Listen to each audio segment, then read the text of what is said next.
Mzansi, waiting halapho loswa. And I mean, I don't know how many times I can be out just speaking such things as these.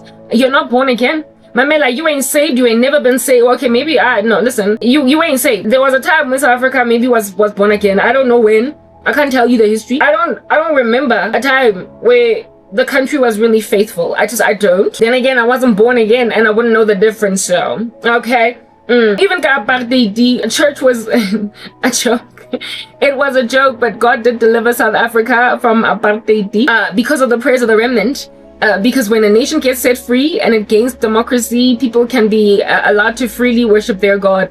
Plus, there was no people. There were no qualms against Christianity in the days of apartheid. Only against you being a black person or an Indian person or a colored person. So thank God there wasn't religious persecution during that time.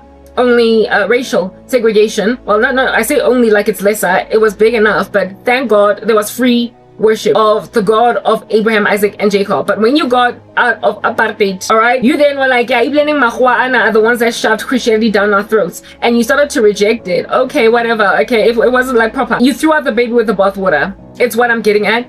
And now you're super ritualistic as a nation. Now you are just supercalifragilisticexpialidocious ritualistic as a country. La loya, South Africans. I am a child of God and I've been one for 14 years, going on 15 this year.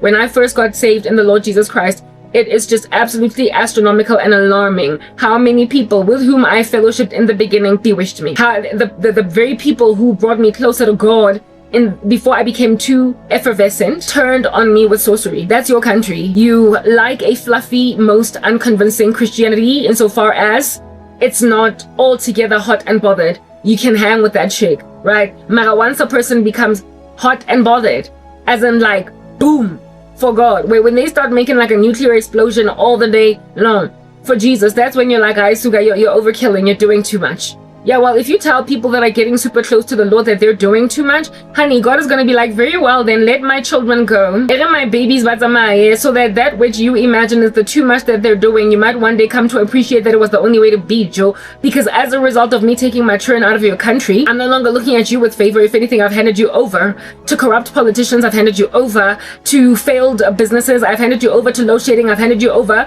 to, what do you call this, witchcraft ritualists? I've handed you over to paganism. Yeah, let's see how your country thrives with that being a thing. All right.